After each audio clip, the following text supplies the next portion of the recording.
Do you find yourself waking up 2, 3, even 4 times a night to use the bathroom? If so, you are not alone.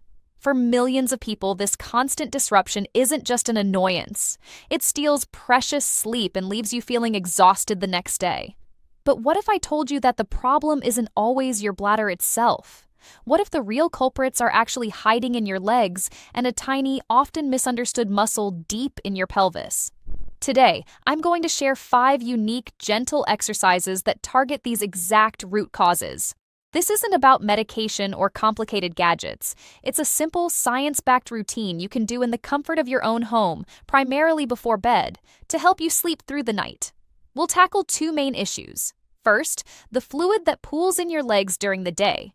When you lie down, that fluid rushes back to your core, filling your bladder and creating urgency. Second, we'll address a pelvic floor muscle that has become tight and overactive, sending false signals to your brain that it's time to go, even when your bladder is only half full.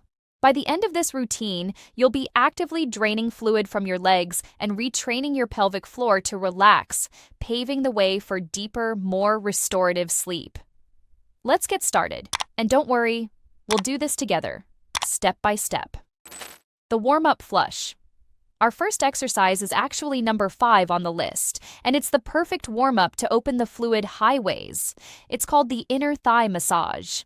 Find a comfortable seat. The goal here is to target your adductor muscles, the large muscles on your inner thighs. These muscles lie directly over major lymphatic and venous channels, which can get congested from prolonged sitting. We need to open them up. Gently bring one ankle up and cross it over the opposite knee. Now, using the flat palms of your hands, you're going to apply firm, steady pressure, starting just above the knee. Slowly, press and slide your hands upward, all the way to your groin. Remember, we are always moving fluid upward toward the core. Do 6 to 8 long, steady strokes on this leg. Then, switch sides and repeat. After you've done the strokes, you can use your thumbs or knuckles to find any tight spots. Make slow, small circular motions on those spots for about 10 to 15 seconds. The key here is to use slow, deliberate pressure. Fast rubbing only affects the surface, but slow, deep pressure moves fluid from the deeper tissues. You should start to feel a sense of warmth and increased circulation. That's a great sign that the pathways are beginning to open. Ankle circles and toe pumps. Now that we've opened the main highways, let's activate the first major pump in your leg.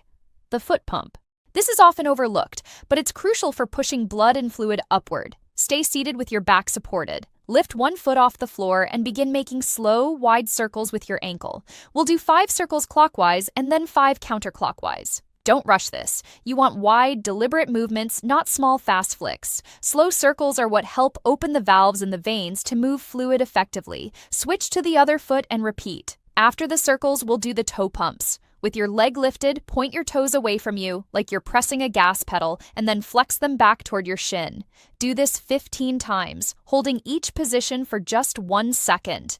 If your ankles feel stiff or you hear some cracking at first, that's completely normal. With practice, this movement will become smoother, and you'll feel your feet and ankles actively helping to pump fluid upward. Supine marching. For this next one, let's lie down on our backs. This is the supine marching exercise. Bend your knees and place your feet flat on the floor. Now, slowly lift one knee up toward your chest as high as is comfortable. Then, lower it back down. Alternate legs, just like you're marching in place, but lying down. Perform 20 slow repetitions, taking about 2 seconds to lift and 2 seconds to lower. This movement is brilliant because it activates your hip flexors. These muscles compress the veins and lymph channels in your groin, the key junction for fluid returning to your core circulation.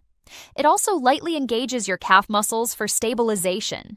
To make it even more effective, once you're comfortable with the movement, try adding the foot flex. As you lift your knee, point your toes toward your shin. This single movement activates the foot pump, the calf pump, and the hip pump all at the same time. Remember, the magic is in the slow, deliberate motion. This isn't a fitness workout. It's a fluid pumping sequence. After your 20 reps, take a 30-second rest. You may notice your legs already feel a bit lighter. Bridge with hold now, we're moving to the peak exercise of this routine. This one does double duty. It helps drain fluid and trains your pelvic floor muscles simultaneously. It's the bridge with hold. From lying on your back, keep your knees bent and your feet hip-width apart. Place your arms by your sides, palms down. Now, as you exhale slowly, press through your heels and lift your hips off the floor. You're aiming for a small bridge, just creating a straight line from your shoulders to your knees. At the top, hold that position for 5 seconds. As you hold, gently engage your pelvic floor. Imagine you're trying to stop the flow of urine. But this is a light contraction, not a forceful clench. It's a gentle lift. Then, as you inhale, slowly lower your hips back to the floor and allow your pelvic floor to fully relax. Wait for a count of 3 before starting your next repetition. We'll do 8 repetitions total. Here's why this works so well. By elevating your hips, gravity helps drain fluid out of your legs. The contraction of your glutes and hamstrings squeezes the large veins in your thighs, pushing that blood and fluid upward more efficiently, and that gentle pelvic floor hold at the top of the bridge teaches the muscle to contract and, crucially, to fully release. This restores healthy bladder control. 2 common mistakes to avoid. First, don't hold your breath. Your breath and your pelvic floor are intimately connected. Second, don't over-clench your glutes. Moderate activation is all we need. The bladder calmer. We've done the work to drain fluid from your legs. Now, for the final and most important exercise, we're going to focus entirely on relaxing and retraining that pelvic floor. I call this one the bladder calmer, and it's best done right before sleep.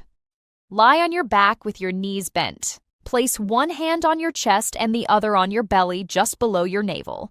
As we age, the coordination between our diaphragm and pelvic floor can break down, leaving the pelvic floor stuck in a state of tightness, which constantly signals a false sense of urgency.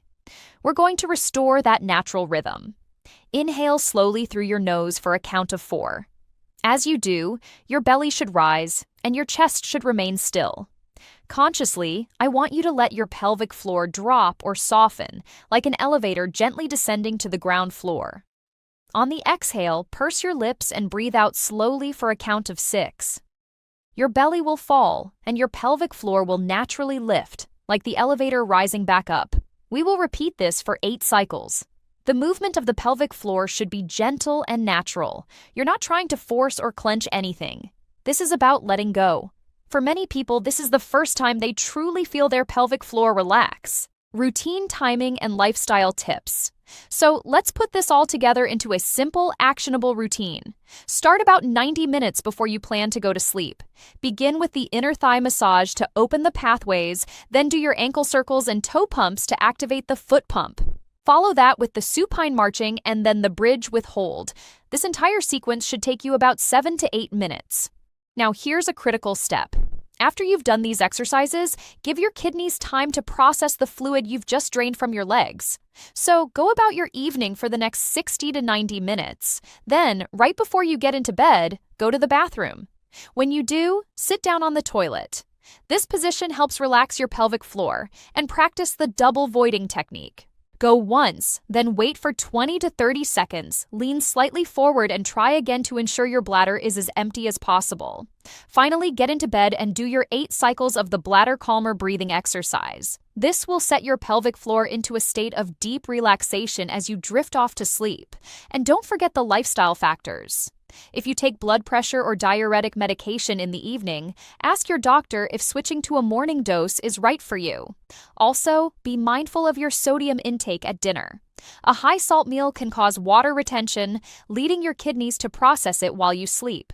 This routine is a gentle, non-pharmaceutical approach that targets the real root causes of nighttime urination. I encourage you to try it for 1 week. Notice how many times you wake up tonight and then see the number drop as you consistently do these exercises. Share your results in the comments. Your story might be the encouragement someone else needs to get started. Thank you for spending this time with me. Here's to deeper sleep and brighter mornings.